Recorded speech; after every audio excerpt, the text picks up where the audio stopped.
I just had a consultation with somebody with Sjogren's disease, and after we finished the consult, the routine question comes up, doctor, what should I eat, what should I avoid?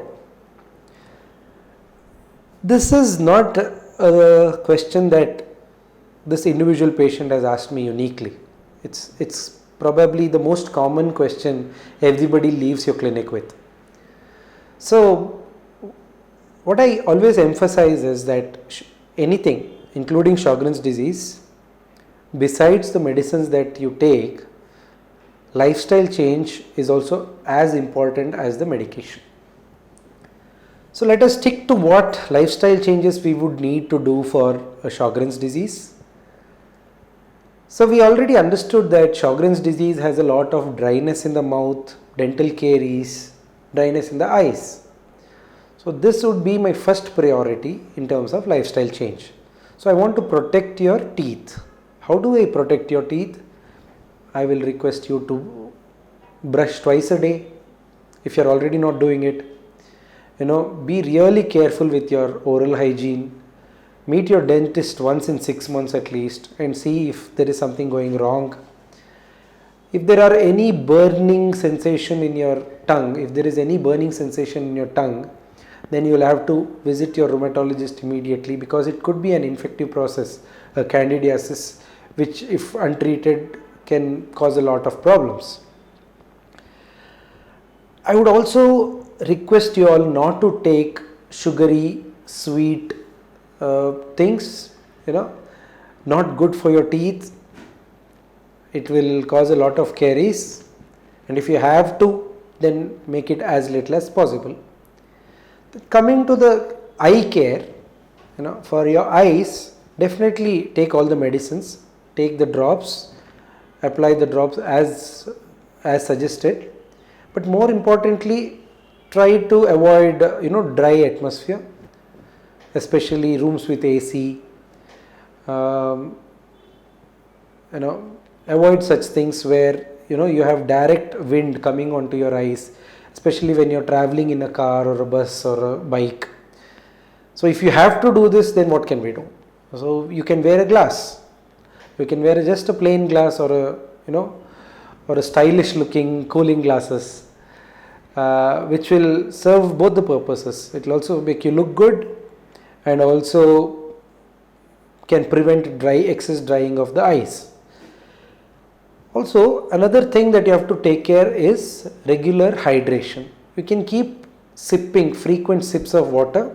Don't have to drink a large quantity of water, not 4-5 liters a day. Let us keep it at 2-2.5 liters a day, but we'll make it at regular intervals. What we usually do is we'll drink once in the morning, again in the afternoon, again at 3 o'clock, or again at whenever we feel thirsty. Instead of that, let us make a routine where we sip some water every hour or so. So that will keep our mouth moist and also keep us hydrated.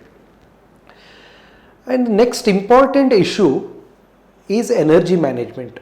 As we already discussed, there is a lot of fatigue amongst people with Sjogren's disease. So how do we manage energy?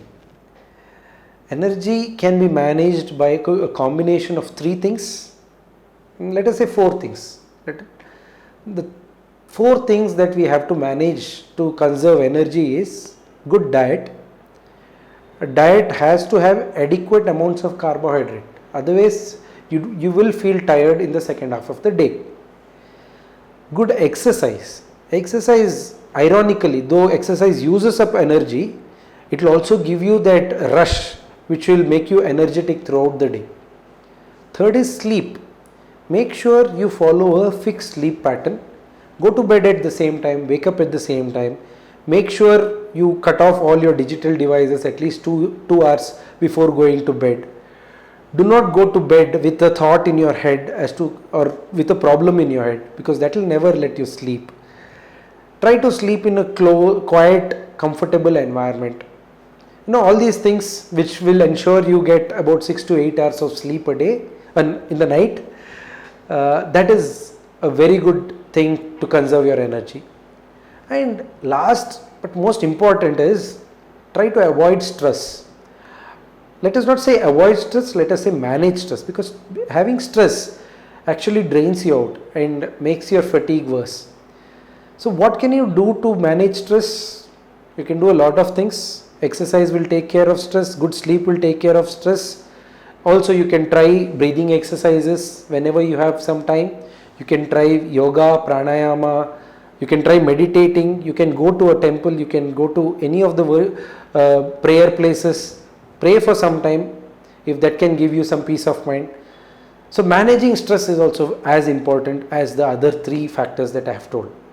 So 4 things to manage fatigue: good nutrition, good exercise, good sleep, and managing stress. So these are the major lifestyle modifications I would suggest anybody with anybody having Sjogren's disease.